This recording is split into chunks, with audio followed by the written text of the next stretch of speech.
Assalamualaikum warahmatullahi wabarakatuh. Segala puji dan syukur kita panjatkan kepada Allah Subhanahu wa Ta'ala yang telah memberikan nikmat tak terhingga kepada kita semua, terutama nikmat iman dan Islam. Salawat dan salam untuk Nabi besar kita Muhammad Shallallahu Alaihi Wasallam. Pada kesempatan ini kami ingin melanjutkan presentasi tentang evaluasi model keluarga yang sudah kita buat beberapa saat yang lalu, sudah kita presentasikan. Evaluasi ini kita akan bahas dan hasilnya cukup mengejutkan. Makanya presentasi ini diberi judul evaluasi model keluarga yang mengejutkan part kedua. Baiklah, kita akan mulai. Dari evaluasi dan pembahasan yang telah dilakukan pada presentasi sebelumnya, dapat disimpulkan bahwa kerukunan keluarga Indonesia saat ini sangat tidak stabil. Dia tinggi, kemudian turun antara 5 sampai 10 tahun menjadi tempat yang paling rendah, kemudian naik lagi asymptot. Begitu model kerukunan keluarga Indonesia saat ini. Kenapa demikian? Hal itu disebabkan karena telah meninggalkan adat budaya Indonesia. Jadi perkawinan Indonesia saat ini itu telah meninggalkan adat budaya yang ada di Indonesia, sehingga dia turun begini. Nah, pada kesempatan ini kita ingin mengkaji aturan Islam dan adat budaya masyarakat Indonesia yang berkaitan dengan hubungan suami dan istri. Dalam kemarin presentasi sebelumnya itu terbukti bahwa adat budaya Indonesia itu mampu mengangkat atau memberikan sebuah kenaikan kerukunan keluarga yang sangat signifikan. Nah, ini perlu kita kaji lebih lanjut, makanya kita akan bahas ini lebih detail.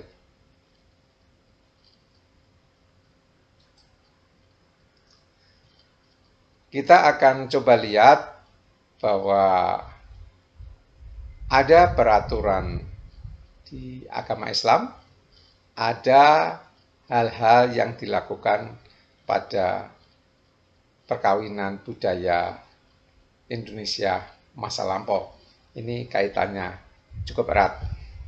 Kita lihat ini sebuah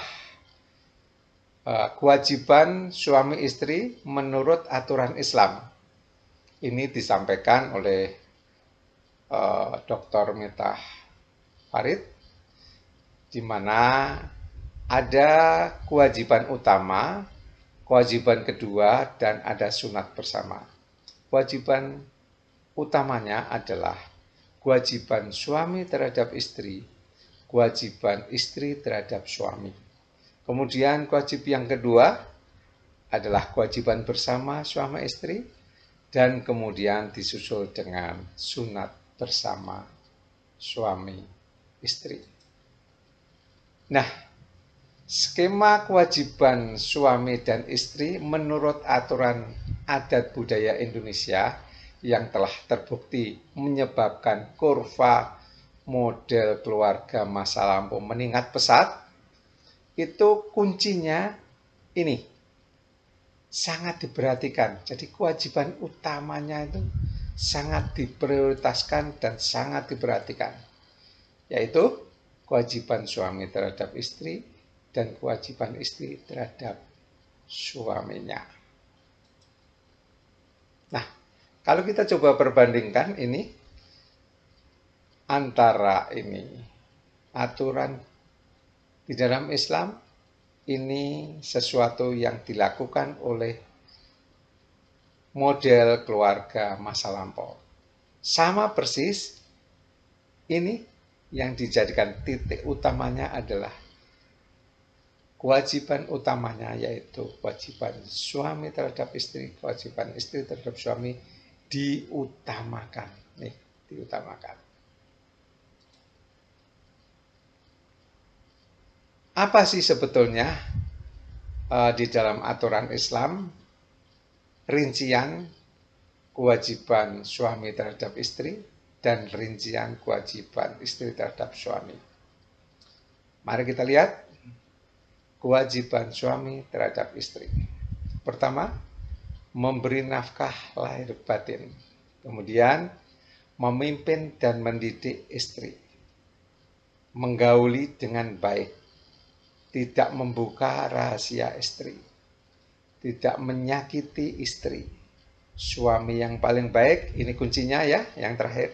Suami yang paling baik adalah yang paling baik pada istrinya. Itulah kewajiban suami terhadap istri, menurut aturan Islam. Ini juga kewajiban istri terhadap suami menurut aturan Islam. 1. Taat dan patuh terhadap suami, melayani suami dengan baik, menutup aurat, tidak membuka rahasia suami, tidak boleh berpuasa tanpa seizin suami. Ini dikunci di bawahnya ini, tidak boleh berpuasa tanpa seizin suami. Ini juga yang sudah diutarakan oleh Dr. Miftah Farid.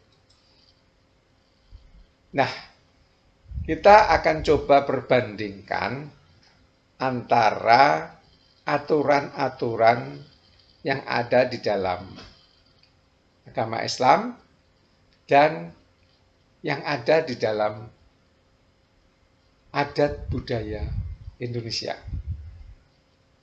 Ini yang kita coba kaji, yaitu suami harus memberi nafkah lahir dan batin kepada istri. Ini bab ini nanti kita coba lihat satu persatu. Terus suami harus taat dan patuh terhadap suami. Ini nanti kita akan lihat satu persatu. Istri harus melayani suami dengan baik, tidak membuka rahasia baik suami ataupun istri. Dan istri harus menutup aurat. Nah, ini contoh-contoh ini akan kita coba lihat perbandingannya, baik itu dalam aturan agama Islam dan apa yang ada di dalam adat budaya Indonesia.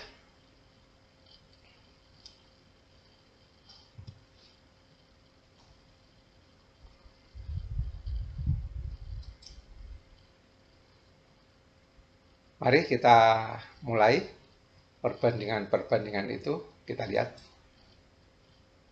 Yang pertama kali kita coba lihat, ada aturan suami harus memberi nafkah lahir batin kepada istri.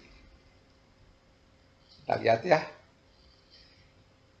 Ini kita jejerkan antara aturan Islam sebelah sini, dari ini adat budaya Indonesia di sebelah sini.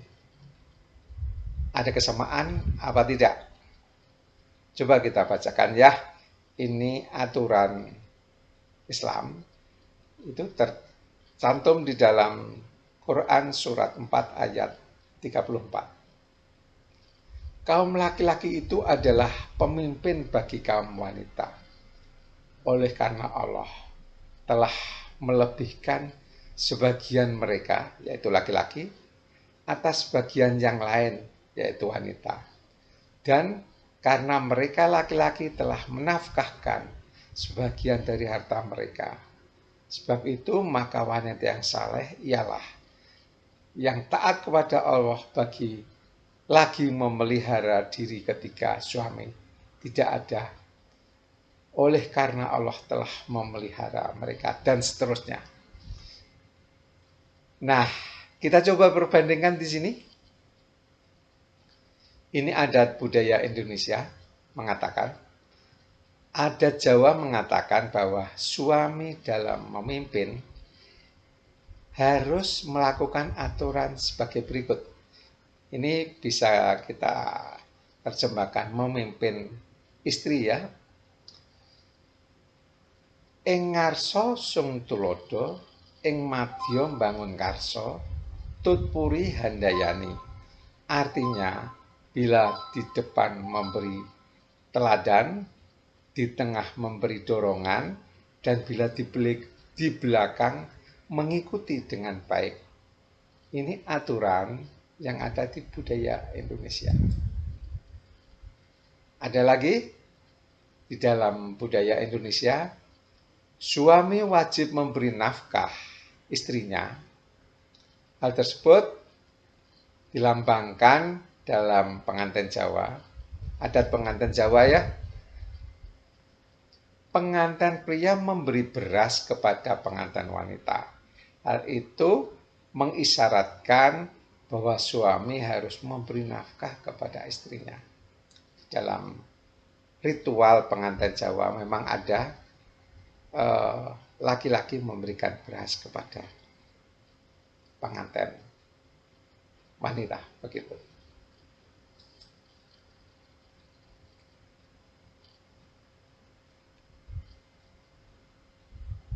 Ini sambungannya lagi. Kalau ini sama ya, masih seperti tadi. Surat 4 ayat 34. Ini aturan budaya di Indonesia. Dalam adat Jawa, seorang laki-laki dianggap sebagai suami sejati bila mampu memenuhi 5 kewajiban, yaitu ngayani atau memberi nafkah, nyandangi atau memberi pakaian, ngomahi memberi rumah, ngayomi memberi pelindungan, dan ngamani atau memberi bibit unggul anak yang baik. Dalam hal ini termasuk memberi kepuasan pada istrinya. Ini kurang lebih apa yang dikatakan di dalam Al-Quran dan apa yang ada di dalam budaya Indonesia. Ada sambungannya lah, kurang lebih begitu. Nah, sekarang hal yang lain, kita membahas tentang ketaatan istri terhadap suami. Mari kita coba lihat antara aturan-aturan Islam dan budaya Indonesia, kita persandingkan. Nah, ini dia. Ini aturan Islam, ini budaya Indonesia. Coba kita bacakan nih ya. Ini hadis. Seorang perempuan datang menghadap kepada Rasulullah. Dia berkata, "Ya Rasulullah, saya ini utusan kaum wanita untuk menghadap Tuhan. Ada jihad yang diwajibkan kepada kaum laki-laki. Apabila mereka menang, mereka akan mendapat pahala. Kalau mereka terbunuh, mereka akan tetap hidup di sisi Tuhannya. Mereka tetap mendapat rezeki. Sedang kami kaum wanita, kamilah yang memelihara mereka. Kami akan memelihara apa?" Protes ceritanya wanita-wanita ini. Rasulullah menjawab, "Sampaikan pada kaum wanita yang kamu temui bahwa taat kepada suami, memenuhi hak-hak suami, sama pahalanya dengan jihad, tetapi sedikit sekali di antara kalian yang melakukannya. Ini dari Ibnu Abbas, hadis riwayat Ahmad dan Tabrani. Ini aturan di dalam Islam. Ini budaya di Indonesia bagaimana? Kita coba lihat. Dalam pengantin Jawa terdapat acara di mana pengantin pria menginjak telur. Kemudian pengantin wanita mencuci kaki pengantin pria. Suatu isyarat bahwa laki-laki akan memberikan keturunan dan istri harus taat dan melayani suami dengan sebaik-baiknya. Itu adat.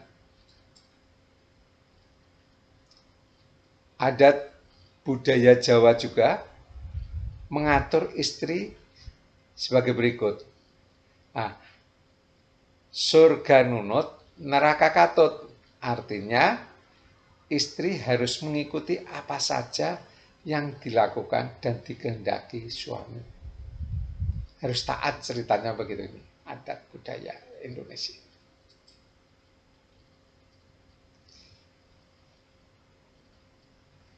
Nah, hal yang sama, ini kita bacakan aturan di dalam Islam ya. Apabila seorang perempuan salat 5 waktu, berpuasa sebulan, menjaga kehormatannya, taat kepada suaminya, maka akan diserukan kepada mereka, masuklah ke surga dari pintu mana saja yang kamu suka. Hadis riwayat Ahmad dan Tabrani. Waduh, ini enak sekali ini. Terus ada lagi hadis sabda Rasulullah. Seandainya aku perintahkan seorang hamba bersujud kepada seorang hamba yang lain, maka yang paling dahulu aku perintahkan adalah wanita atau para istri bersujud kepada suaminya. Hadis riwayat Tirmizi. Inilah aturan di dalam Islam. Adat budaya Indonesia bagaimana? Kalau ini Sunda ya. Adat Sunda mengatakan, arek dibawa ke liang cocopet, oge anu jadi pamajikan mah kudu daek. Artinya, istri harus setia dan taat kepada suami, walaupun dalam keadaan susah. Ini sama ini kurang lebih nyambung. Nah, sekarang kita coba lihat aturan yang lain ya. Ini tentang istri harus melayani suami. Kita perbandingkan lagi aturan Islam. Wanita atau istri itu adalah pemimpin di rumahnya suami dan bakal ditanya tentang kepemimpinannya itu serta tentang harta suaminya. Dalam mengatur rumah tangga ya, bukan dalam mengatur keluarga. Kalau keluarga yang memimpin suami, tapi pengaturan rumah tangga itu adalah istri. Itu menurut aturan di dalam Islam.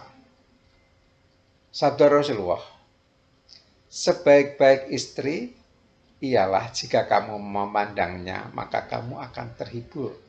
Jika kamu suruh, dia akan menurut dengan patuh. Jika kamu bersumpah agar dia melakukan sesuatu, maka dipenuhinya dengan baik. Dan jika kamu bepergian, dijaganya dirinya dan harta bendamu. Hadis riwayat Nasai dan lain-lain. Ini adat budaya Indonesia. Kita baca. Adat Jawa menyatakan bahwa tugas istri adalah mengurus rumah tangga. Sama ya ini. Koordinir rumah tangga, ini mengurus rumah tangga. Kewajiban istri, isah-isah, umbah-umbah, lumah-lumah, momong bocah. Artinya mengurus dapur, membersihkan rumah, melayani kebutuhan seksual suami, dan mendidik anak. Ini budaya Indonesia. Sinkron ya antara ini dan ini. Ini ada lagi, saya bacakan ini. Sabda Rasulullah, apabila seorang suami memanggil istrinya ke tempat tidurnya tetapi dia enggan datang, lalu ia bermalam dengan marah, niscaya dia dilaknat oleh malaikat sampai pagi. Ini lagi ya, sabda Rasulullah, tidak boleh perempuan menolak permintaan suami untuk bercampur walaupun dia berada di atas pelana unta. Dan tidak boleh perempuan berpuasa sehari pun kecuali dengan izin suaminya. Apabila dia tetap menjalankan, berdosa dia dan tidak diterima puasanya. Riwayat Baihaqi dan Ibnu Umar. Ini aturan Islam, ini adat budaya Indonesia. Kita baca ya.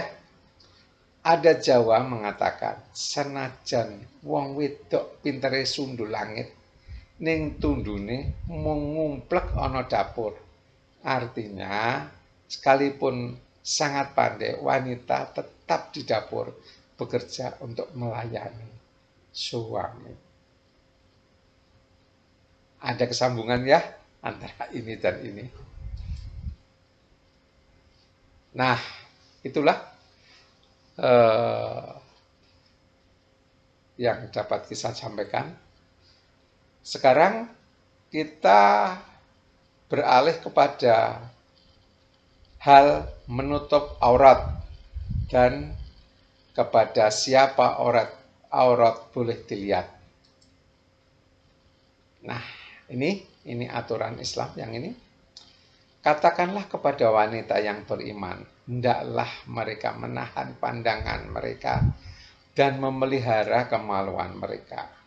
Dan janganlah mereka menampakkan perhiasan mereka kecuali yang biasa nampak pada mereka.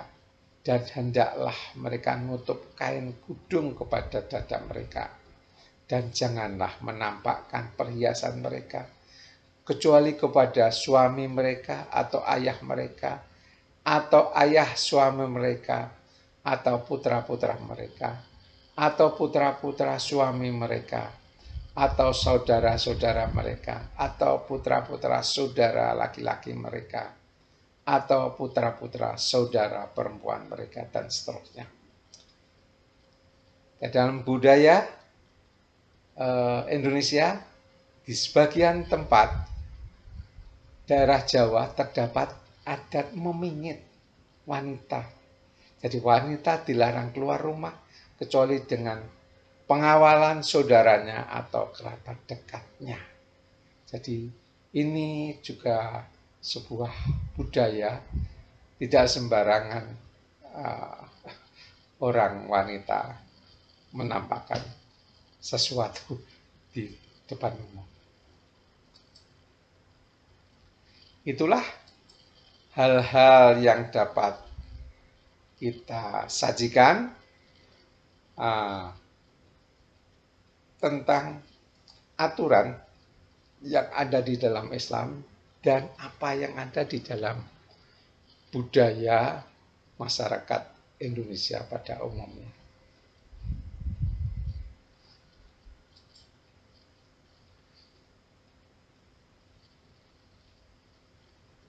Uraian yang telah disajikan membuktikan bahwa banyak kesamaan antara aturan agama Islam dan adat budaya Indonesia.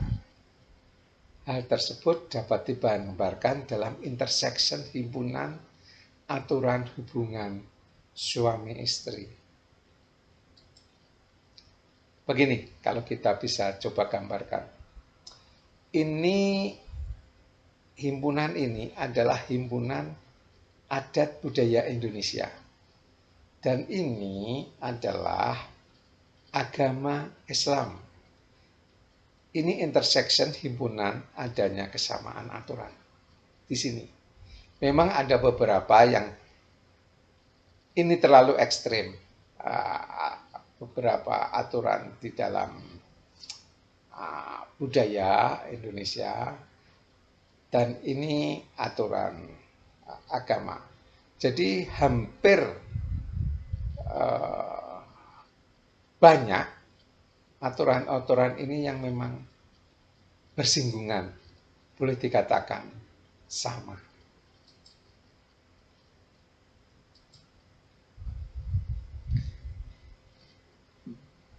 Dari gambaran intersection himpunan tersebut timbul pertanyaan, benarkah intersection himpunan tersebut terjadi karena aturan agama Islam sengaja dimasukkan dalam himpunan aturan adat budaya Indonesia?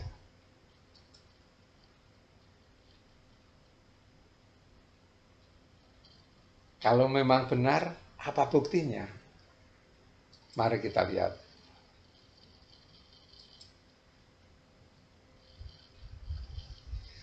Jadi tadi kita lihat ada kesamaan sinkron lah antara aturan budaya Indonesia dengan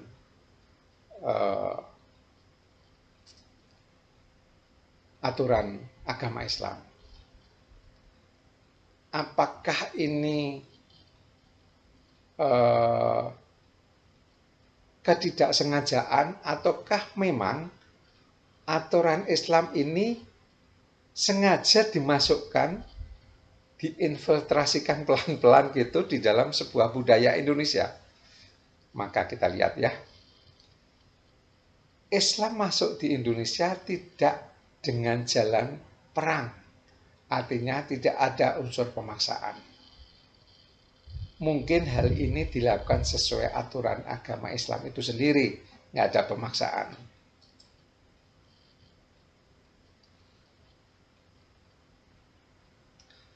Mula-mula Islam masuk ke Indonesia melalui para pedagang Muslim. Secara umum diketahui bahwa pedagang akan mengutamakan perdagangannya dibandingkan dengan menyebarkan agamanya. Jadi pedagang-pedagang itu memberikan contoh, memberikan sebuah gambaran-gambaran apa yang harus dilakukan Islam, tapi tidak secara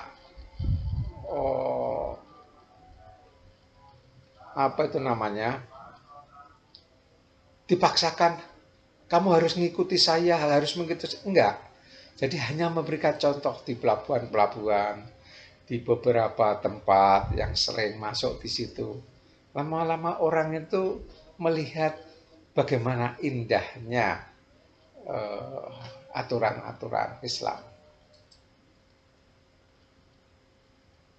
Nah, memasuki abad ke-15 baru ada dakwah Islam dilakukan secara sistematis di Jawa yang terkenal dengan Wali Songo.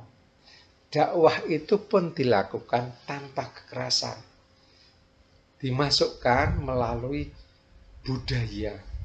Jadi dimasukkan dengan menjawab apa yang menjadi kebutuhan orang Jawa pada saat itu.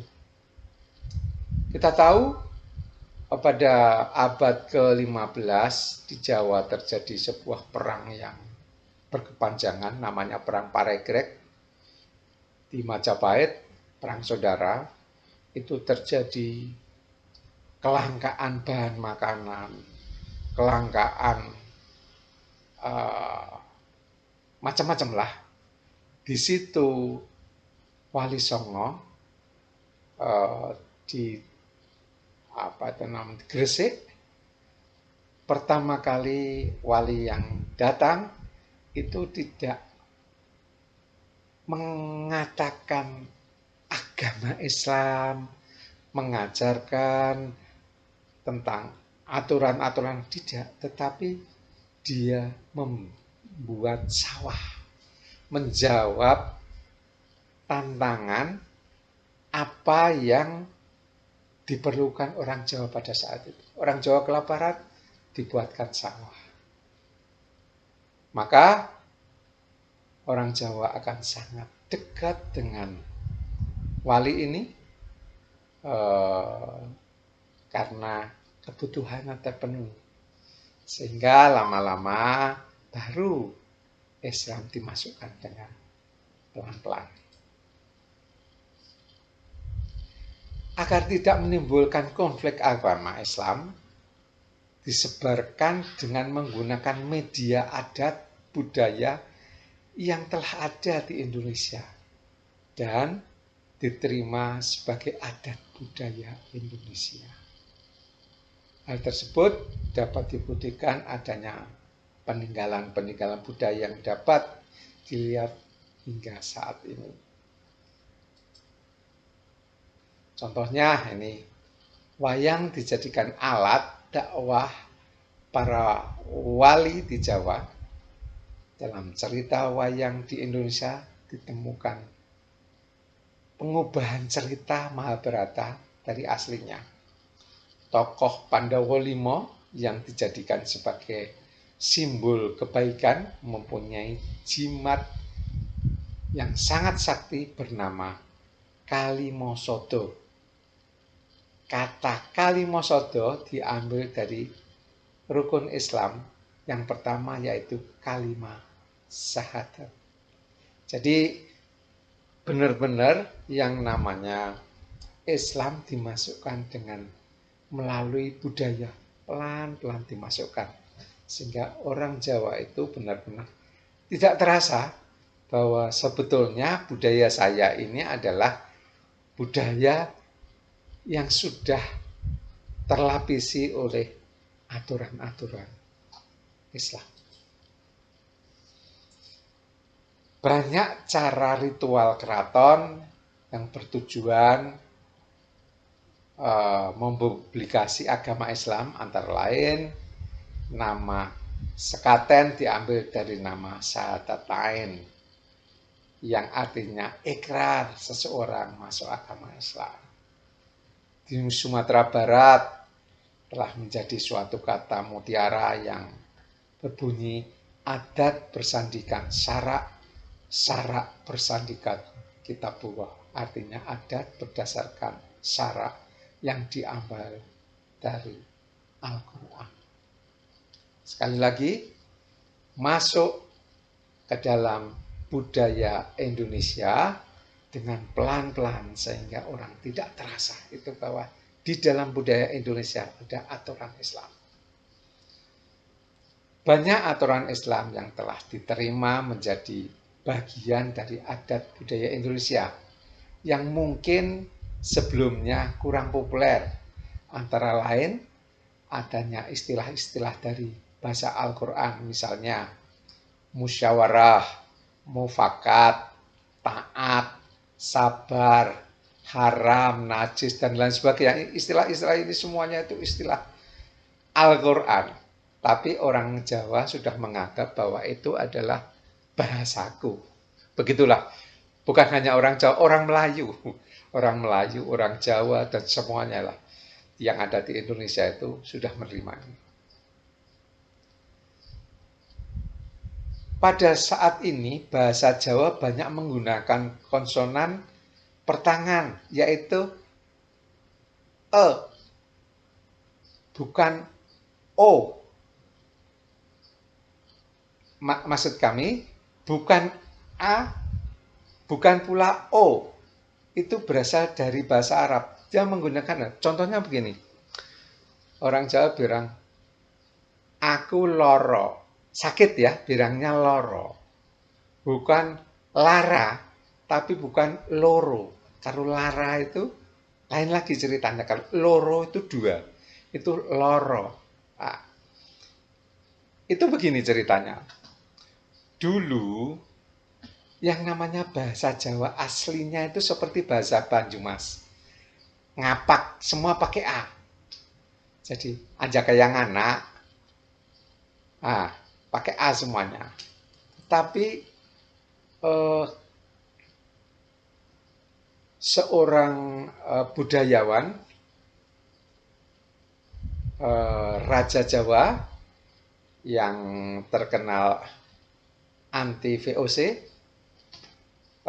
itu senang sekali dengan konsonan huruf Arab, to, do, bangsanya huruf-huruf itu. Maka Jawa yang ada A dan O itu tengahnya itu dia tambahin, yaitu E.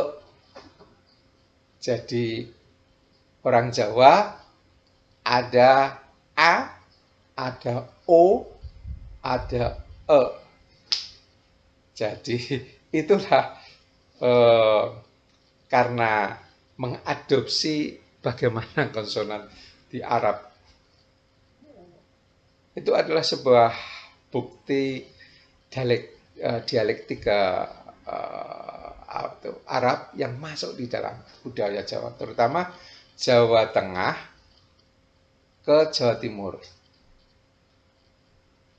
Nah, lara, tua,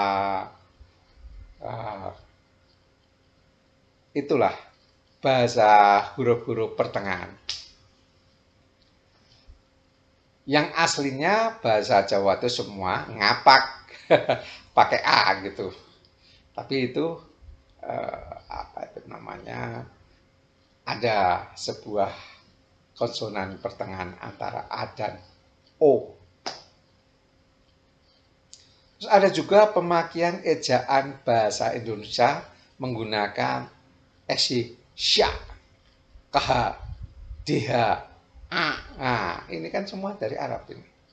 Tapi secara tidak sengaja, maksud kami, orang Indonesia sudah terbiasa menggunakan itu, seakan-akan punyanya dia begitu. Karena memang ini dimasukkan dengan pelan-pelan. Apa yang telah dijelaskan membuktikan bahwa kesamaan aturan yang terdapat pada intersection himpunan benar-benar merupakan aturan agama Islam.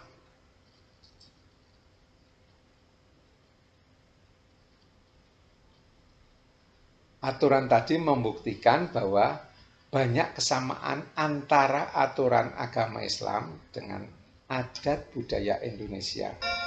Dan kesamaan tersebut benar-benar akibat penetrasi agama Islam dalam budaya Indonesia. Secara tidak sengaja, adat budaya Indonesia menggunakan aturan agama Islam. Nah, ini kesimpulannya adalah dengan menerapkan budaya Indonesia masa lampau, kerukunan keluarga terbukti menaik. Menggunakan adat budaya Indonesia, maka kerukunan keluarga Indonesia masa lampau kerukunannya naik, sehingga asymptot di atas. Memang benar, secara tidak sengaja adat budaya Indonesia menggunakan aturan agama Islam.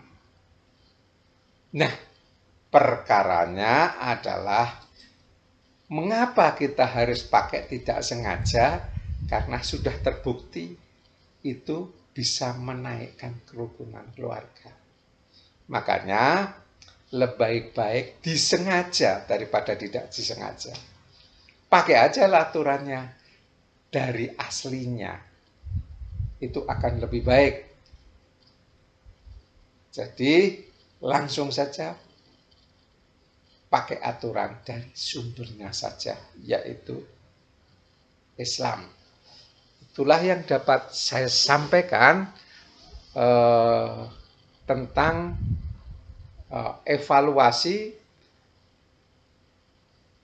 model keluarga Indonesia, baik Indonesia masa lampau dan sekarang. Yang penting ketika dia naik kerukunannya itu disebabkan oleh budaya Indonesia. Dan budaya Indonesia itu berasal dari masuknya aturan-aturan Islam di dalamnya. Makanya nggak usah lewat budayanya, langsung saja itu akan lebih baik. Jadi gunakan aturan-aturan Islam di dalamnya, maka kerukunan keluarga akan naik. Itulah yang dapat disimpulkan dalam kajian ini. Mudah-mudahan kita bisa memahaminya. Oke, mudah-mudahan kita dapat mengerti semuanya.